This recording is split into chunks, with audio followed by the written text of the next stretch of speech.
નમસ્કાર દોસ્તો, જય વીર વસરાજ દાદા. તો આજે આપણે વાત કરવાના છીએ સમીના રણમાં આવેલ શ્રી વીર વસરાજ દાદાના ધામ વિશે અને તેના ઇતિહાસ વિશે.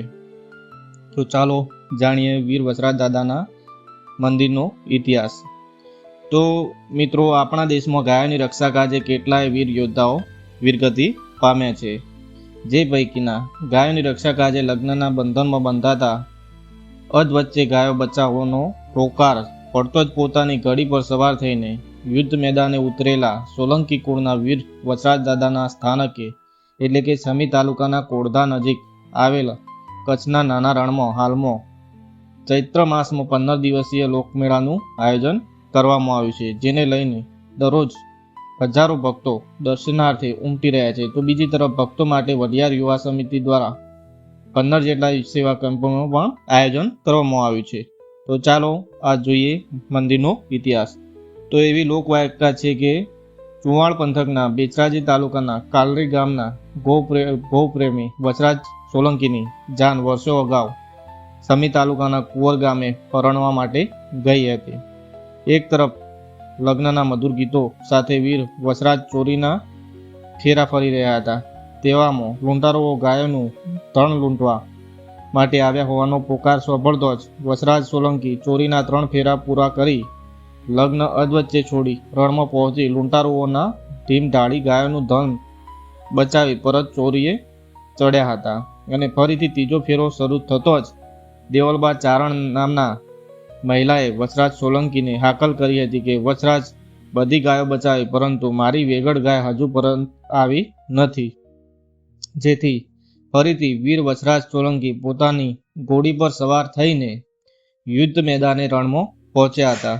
જો લૂંટારુઓએ વીર વસરાજને છેતરીને ઘા કરતો તેમનું ધડ મસ્તકથી અલગ થઈ ગયું હતું, પરંતુ માથા વિનાના ધડે તમામ લૂંટારુઓને જમીનદોસ્ત કરી વેગળ ગાયને બચાવી લીધી હતી. તે સમયે લોકવાયકા મુજબ દેવલબા ચારણે રણ વચ્ચે વીરડી ગાળી ગંગાજળ ઉત્પન્ન કરી વસરાજના ધડ નજીક લાવવામાં આવ્યું હતું. બસ ત્યારથી જ વીર વસરાજ સોલંકીની સમાધિનું મંદિર બાંધવામાં આવ્યું હતું. અને ચૈત્ર માસમાં યોજાતા 15 દિવસીય પૂનમ સુધીના મેળામાં દરરોજના હજારો ભક્તો દર્શનાર્થે આવે છે. હાલમાં પણ દેવલબા ચારણે ગાળેલી વીરડીનું પાણી ખારા રણમાં પણ અમૃત સમાન મીઠુડી વીરડી સમાન પાણી મળી રહે છે. તો મિત્રો, આ હતો વીર વસરાજ દાદાના મંદિરનો ઇતિહાસ. તો વીર વસરાજ દાદાના ધામમાં કુલ 6 સમાધિઓ બનાવવામાં આવેલી છે. સમી તાલુકાના કોડધા નજીક કચ્છના નાના રણમાં ગાયોની રક્ષા કાજે વીરગતિ પામનાર વસરાજ સોલંકી તથા તેમની બંને બાજુએ એક તરફ તેના ધર્મપત્ની પુનાબા, બીજી બાજુ દેવલબા ચારણની સમાધિ બનાવી છે. તો અન્ય મોતી કૂતરો અને રતન ગોળી અને હીરા ઢોલીની સમાધિ પણ બનાવેલી છે. અહીંયા પરંપરા અનુસાર ગૌશાળાની ગાયોનું દૂધ નથી વેચાતું કે નથી ઘી બનાવાતું. વસરાજ ધામમાં ગૌશાળા પણ આવેલી છે, જો વેગળ ગાયનો વંશ વેલો આજે પણ હયાત છે. ગૌશાળામાં આજે પણ 8000થી વધુ ગાયો આશ્રય લઈ રહી છે. જો એક ખાસિયત છે કે ત્યાંની ગાય બહાર નથી મોકલાતી કે બહારની ગાય ત્યાં નથી લેવાતી. તદુપરાંત ગૌશાળામાં જે ગાય છે તેનું દૂધ આજે પણ નથી વેચવામાં આવતું તથા ઘી પણ બનાવતું નથી. માત્ર ગાયના દૂધની દર્શનાર્થે આવતા શ્રદ્ધાળુઓ માટે ચા અને છાશ જ બનાવવાની પરંપરા છે. અને બીજી વાત કે ચોમાસામાં 4 મહિના આખો વિસ્તાર બેટમાં ફેરવાઈ જાય છે. વસરાજ સોલંકીની સમાધિ જે જગ્યાએ આવેલી છે તે કચ્છનું નાનું રણ કહેવાય છે. જેથી ચોમાસાની શરૂઆતથી જ ત્યાં પાણી ભરાઈ જવાને કારણે સમુદ્ર જેવા દ્રશ્યો સર્જાતા હોવાથી આગળના દર્શનાર્થે આવતા લોકોને રોકી દેવામાં આવે છે. જે બાદ દિવાળી બાદ જ શ્રદ્ધાળુઓ દર્શનાર્થે આવી શકે છે. રણ હોવાથી ચોમાસામાં 4 મહિના સુધી ચારેકોર વિસ્તાર બેટમાં ફેરવાઈ જાય છે.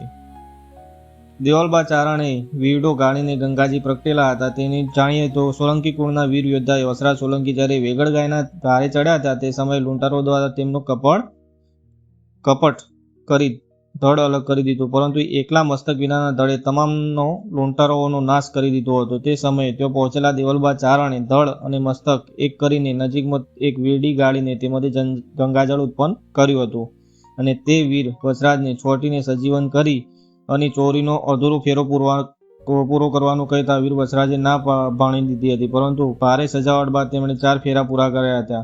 ત્યારબાદ વીર વસરાજે તેમના ધર્મપત્ની તથા દેવલબા ચારણે સમાધિ લઈ લીધી હતી. તે સમયે દેવલબા ચારણે એક વરદાન આપ્યું હતું કે વેગળ ગાયનો વંશવેલો જ્યાં સુધી રહેશે ત્યાં સુધી આ જળ આ જગ્યા પર ખૂટશે નહીં, અને આજે પણ તે જગ્યાએ મીઠોડી વીરડી સમાન જળ મળી રહ્યું છે. તો મિત્રો, આ હતો વીર વસરાજ દાદાના ધામનો સંપૂર્ણ ઇતિહાસ. તો વિડીયો ગમ્યો હોય તો લાઈક, કોમેન્ટ અને શેર અને સબસ્ક્રાઈબ કરવા વિનંતી. ધન્યવાદ. જય વસરાજ દાદા.